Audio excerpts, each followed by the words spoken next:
Hi friends, അസ്സലാമു അലൈക്കും. Welcome back to my channel. ഇന്ന് ഞാനൊരു സ്പെഷ്യൽ ഇറ്റാലിയൻ പാസ്തൻ്റെ റെസിപ്പി ആയിട്ടാണ് വന്നിട്ടുള്ളത്. അപ്പം നമ്മൾക്ക് ഒരു പാക്കറ്റ് പാസ്ത കിട്ടിയിട്ടുണ്ട്, പിന്നെ ഒരു ടൊമാറ്റോ സോസും ഉണ്ടായിരുന്നു. അപ്പോൾ നമുക്ക് സോസും ക്യാപ്സിക്കം ഉള്ളിയൊക്കെ വെച്ചിട്ട് എങ്ങനെ എളുപ്പത്തിൽ നമുക്ക് പാസ്ത ഉണ്ടാക്കിയെടുക്കാമെന്ന് നോക്കാം. അപ്പോൾ അതിന് വേണ്ടിയിട്ട് ഞാനിപ്പോൾ എടുത്തിട്ടുള്ളത് ഡിറ്റാൽമെ റിഗറ്റി എന്ന് പറഞ്ഞ സ്പെഷ്യൽ ഇറ്റാലിയൻ പാസ്തയാണ്. അപ്പോൾ നമുക്കിവിടെ ഗൾഫിൽ നിന്ന് അനിയൻ വന്നപ്പോൾ കൊണ്ടുവന്നായിരുന്നു. അപ്പോൾ അതിൻ്റെ കൂടെ ഒരു ടൊമാറ്റോൻ്റെ പേസ്റ്റും ഉണ്ടായിരുന്നു. നിങ്ങളുടെ കയ്യിൽ സോസ് ഉണ്ടെങ്കിൽ അത് ഒഴിച്ചാലും മതി. അപ്പോൾ നമുക്ക് ഒരു ക്യാപ്സിക്കം എടുത്തിട്ടുണ്ട്, ഒരു വലിയ ഉള്ളിയും എടുത്തിട്ടുണ്ട്. അപ്പോൾ അതൊക്കെ ചെറിയ പീസായിട്ട് അരിഞ്ഞ് വെച്ചിട്ടുണ്ട്. പിന്നെ ഒരു പാത്രത്തിൽ ഇപ്പോൾ ഇതാ വെള്ളം ഒഴിച്ചിട്ട് അത് തിളയ്ക്കാൻ വേണ്ടി വെച്ചിട്ടുണ്ട്. കുറച്ച് ഉപ്പിട്ട് കൊടുത്തിട്ടുണ്ട്. അപ്പോൾ ആവശ്യത്തിനുള്ള ഉപ്പിട്ട് കൊടുത്തിട്ട് നമ്മൾ എത്ര പാസ്തയാണോ എടുക്കുന്നത് അത് വേവാനുള്ള ആവശ്യത്തിന് വെള്ളം ഒഴിച്ച് കൊടുത്തിട്ട് ഇപ്പോൾ ഇതാ വെള്ളം ഒന്ന് നന്നായിട്ട് തിളച്ച് വരുന്നുണ്ട്. അപ്പോൾ നന്നായിട്ട് തിള വരുമ്പോൾ നമുക്ക് എന്ത് ചെയ്യാം, പാസ്ത അതിലേക്ക് പൊട്ടിച്ചിട്ട് ഇട്ട് കൊടുക്കാം. അപ്പോൾ നല്ല തിള വന്ന് തുടങ്ങിയിട്ടുണ്ട്. ഇനി നമുക്ക് ഈ പാക്കറ്റ് പൊട്ടിച്ചതിന് ശേഷം അതിലേക്ക് ഇട്ട് കൊടുക്കാം. അപ്പോൾ അത് പാക്കറ്റ് ഇതാ ഞാനിപ്പോൾ മുഴുവനായിട്ട് ഉണ്ടാക്കുന്നുണ്ട്. ഒരു പാക്കറ്റ് മുഴുവനും ഇതിലേക്ക് ഇപ്പോൾ ഇതാ ഇട്ട് കൊടുക്കുന്നുണ്ട്.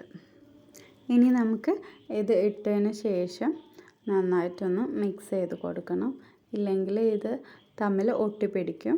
അപ്പോൾ ഞാനിതാ ഒരു പാക്കറ്റ് മൊത്തത്തിൽ ഇട്ട് കൊടുക്കുന്നുണ്ട്. ഇനി ഇതൊന്ന് നമുക്ക് നന്നായിട്ടൊന്ന് മിക്സ് ചെയ്ത് ഇളക്കിയെടുക്കാം, ഇല്ലെങ്കിൽ അടിയിൽ അതങ്ങനെ ഒട്ടിപ്പിടിക്കും. വേവുന്ന സമയത്ത് പിന്നെ വിട്ടില്ല. അപ്പോൾ ഇതാ നന്നായിട്ടൊന്ന് മിക്സ് ചെയ്ത് കൊടുത്തിട്ടുണ്ട്. ഉപ്പൊക്കെ ചെക്ക് ചെയ്ത് നോക്കി. അപ്പോൾ ഉപ്പൊന്ന് കുറച്ച് മുന്നേ നിൽക്കുന്ന പോലെ ഇട്ട് കൊടുത്തിട്ടുണ്ട്. അപ്പോൾ ഇതാ നന്നായിട്ട് കുക്കായി വരുന്നുണ്ട്. അപ്പോൾ ഞാനിത് ഒന്നെടുത്തിട്ട് ഒന്നിങ്ങനെ കട്ട് ചെയ്ത് നോക്കുന്നുണ്ട്. അപ്പോൾ വെന്ത് കഴിഞ്ഞിട്ടുണ്ടെങ്കിൽ പെട്ടെന്ന് മുറിഞ്ഞ് കിട്ടും.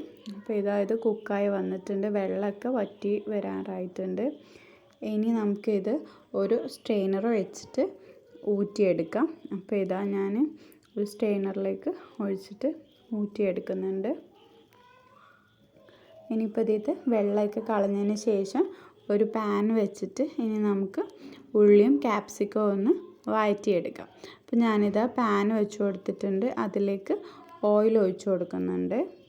ഇനി ഓയിലൊന്ന് ചൂടായി വരുമ്പോൾ നമ്മൾ അരിഞ്ഞു വെച്ചിട്ടുള്ള വലിയുള്ളി നമുക്കിതിലേക്ക് ഇട്ട് കൊടുക്കാം. എന്നിട്ട് നമുക്കിതൊന്ന് നന്നായിട്ടൊന്ന് വഴറ്റിയെടുക്കണം.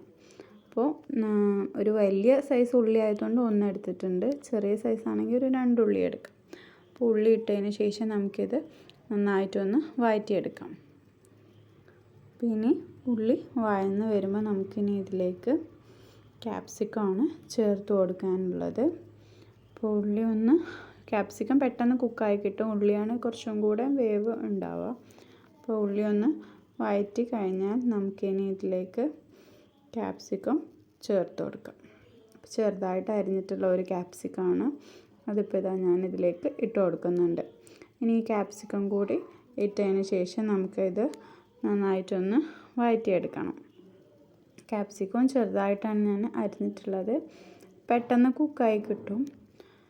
അപ്പോൾ ഇതാ ക്യാപ്സിക്കം ഇനി ചേർത്തതിന് ശേഷം നമുക്കിതൊന്ന് മിക്സ് ചെയ്ത് കൊടുക്കാം. അപ്പോൾ എണ്ണയിലിട്ടിട്ട് നന്നായിട്ടൊന്ന് വഴറ്റിയെടുത്തതിന് ശേഷം ഇനി നമുക്കിതിലേക്ക് സ്പൈസസ് ഒക്കെ ചേർത്ത് കൊടുക്കാനുണ്ട്. അപ്പോൾ നമ്മൾ ഇതിൽ സ്പൈസസ് ആയിട്ട് ചേർക്കുന്നത് മുളക് പൊടിയും കുറച്ച് ഗരം മസാലയും മാത്രമാണ്. അപ്പോൾ നിങ്ങളുടെ കയ്യിൽ വേറെ എന്തെങ്കിലുമൊക്കെ ഉണ്ടെങ്കിൽ ഒറിഗാനോ ഒക്കെ ചേർത്ത് കൊടുക്കാവുന്നതാണ്. പിന്നെ ചില്ലി ഫ്ലേക്സ് ഒക്കെ ഇട്ട് കൊടുക്കാം. അപ്പോൾ ഞാനിവിടെ കാശ്മീരി ചില്ലി പൗഡറാണ് ഇട്ട് കൊടുക്കുന്നത്. നമുക്കൊരു റെഡ് കളർ കിട്ടാൻ വേണ്ടിയിട്ട്. അധികം എരിവിൻ്റെ ആവശ്യമില്ലല്ലോ. അപ്പോൾ എരിവാണ് ആവശ്യമുണ്ടെങ്കിൽ നിങ്ങൾക്ക് എരിവുള്ള മുളക് പൊടി ഇട്ട് കൊടുത്താൽ മതി. ഞാനിവിടെ കാശ്മീരി മുളക് പൊടിയും ഒരു 1/2 സ്പൂണ് ഗരം മസാലയും കൂടി ചേർത്ത് കൊടുക്കുന്നുണ്ട്. ഇനി ഈ മസാല പൊടികളൊക്കെ ചേർത്തതിന് ശേഷം നമുക്കിത് നന്നായിട്ടൊന്ന് വഴറ്റി കൊടുക്കാം. അപ്പോൾ ഈ പൊടിയുടെയൊക്കെ ഒരു പച്ചമണം മാറിക്കഴിഞ്ഞാൽ നമുക്കിതിലേക്ക് ഇനി ടൊമാറ്റോ സോസ് ഒഴിച്ചു കൊടുക്കാവുന്നതാണ്. അപ്പോൾ ഇതാ പൊടിയൊന്നും കരിയാതെ ഞാൻ ചെറിയ തീയിലിട്ടിട്ട് ഇതൊന്ന് വഴറ്റി കൊടുക്കുന്നുണ്ട്. അപ്പോൾ എണ്ണയിൽ ഇപ്പോൾ ഈ മസാലപ്പൊടികളും ഉള്ളിയും ക്യാപ്സിക്കൊക്കെ നന്നായിട്ടിപ്പോൾ വഴന്ന് വന്നിട്ടുണ്ട്. ഇനി നമുക്ക് ഇതിലേക്ക് ടൊമാറ്റോ പേസ്റ്റ് ഒഴിച്ചു കൊടുക്കാം. അപ്പോൾ ഒരു പേസ്റ്റിൻ്റെ ഒരു പാക്കറ്റ് മൊത്തമായിട്ട് ഞാൻ ഇതിലേക്ക് ഇട്ട് കൊടുക്കുന്നുണ്ട്. അപ്പോൾ ഇതാ പേസ്റ്റ് കട്ട് ചെയ്തിട്ട് ഞാനിപ്പോൾ ഇതാ ഇതിലേക്ക് ഒഴിച്ചു കൊടുക്കുന്നുണ്ട്. അപ്പോൾ ഇതിൻ്റെ മൊത്തത്തിൽ ഇട്ട് കൊടുക്കുന്നുണ്ട്. അപ്പോൾ നമുക്ക് പുളി അത്യാവശ്യം വേണ്ടവർക്കാണെങ്കിൽ ഇടാം, അല്ലെങ്കിൽ പകുതി മതിയെങ്കിൽ നോക്കിയിട്ട് ചേർത്താലും മതി.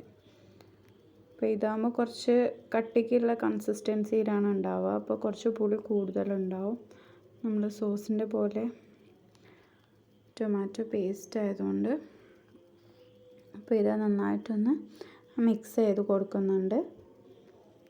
ഇനി നമുക്ക് ഇതൊന്ന് മിക്സായി കഴിഞ്ഞാൽ കുറച്ചും കൂടി പുളി വേണമെന്ന് തോന്നിയതുകൊണ്ട് ഞാൻ അതിൽ കുറച്ച് വെള്ളം ഒഴിച്ചിട്ട് ഞാനൊന്ന് ഒഴിച്ചു കൊടുക്കുന്നുണ്ട്.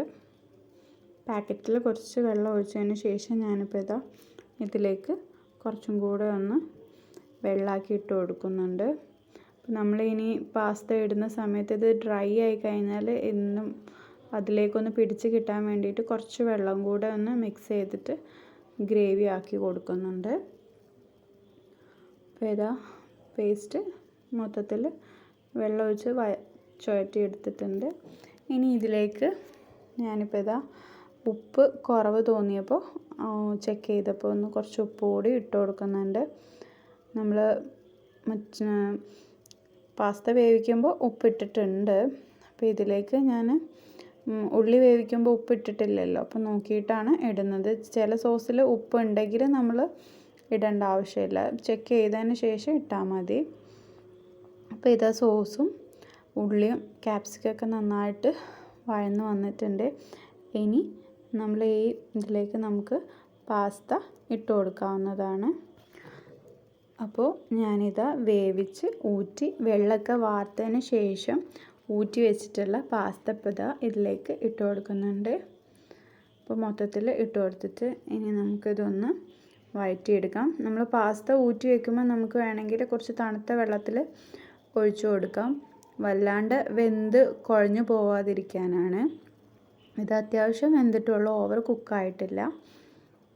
അതുകൊണ്ട് ഞാൻ വെള്ളം ഒഴിച്ചു കൊടുത്തിട്ടില്ല, ആ ചുടുവെള്ളത്തിൽ തന്നെ അങ്ങ് ഊറ്റിയെടുത്തതാണ്. നമ്മൾ പാസ്ത വേവിക്കുന്ന സമയത്ത് 1-2 ടേബിൾ സ്പൂൺ ഓയിലും കൂടി ഒഴിച്ചു കൊടുത്തിട്ടുണ്ടെങ്കിൽ തമ്മിൽ ഒട്ടാണ്ടിരിക്കാൻ വേണ്ടിയിട്ട് ഓയിൽ ഒഴിച്ചു കൊടുക്കാവുന്നതാണ്. ഞാനിപ്പോൾ ഇവിടെ ഒഴിച്ചു കൊടുത്തിട്ടില്ല. ഇപ്പോൾ ഇതാ മസാലയിൽ നന്നായിട്ട് മിക്സാക്കി എടുത്തിട്ടുണ്ട്. ഉപ്പൊക്കെ ചെക്ക് ചെയ്ത് നോക്കി, അപ്പോൾ എല്ലാം ക്ലിയർ ആയിട്ടുണ്ട്. അപ്പോൾ നമ്മുടെ പാസ്ത ഇവിടെ വളരെ എളുപ്പത്തിൽ റെഡിയായി കിട്ടിയിട്ടുണ്ട്. അപ്പോൾ ഞാനിത് ഒരു പ്ലേറ്റിലേക്ക് സെർവ് ചെയ്യുകയാണ്. അപ്പോൾ എല്ലാവരും ഇങ്ങനെ എളുപ്പത്തിലൊന്ന് ഉണ്ടാക്കി നോക്കൂ. വെറും കുറച്ച് സാധനങ്ങൾ വെച്ചിട്ട് നമുക്ക് സിമ്പിളായിട്ട് ഉണ്ടാക്കിയെടുക്കാവുന്നതാണ്. അപ്പോൾ ഈ ഇറ്റാലിയൻ പാസ്ത എല്ലാവർക്കും ഇഷ്ടമായെന്ന് വിശ്വസിക്കുന്നു. അസ്സലാമു അലൈക്കും.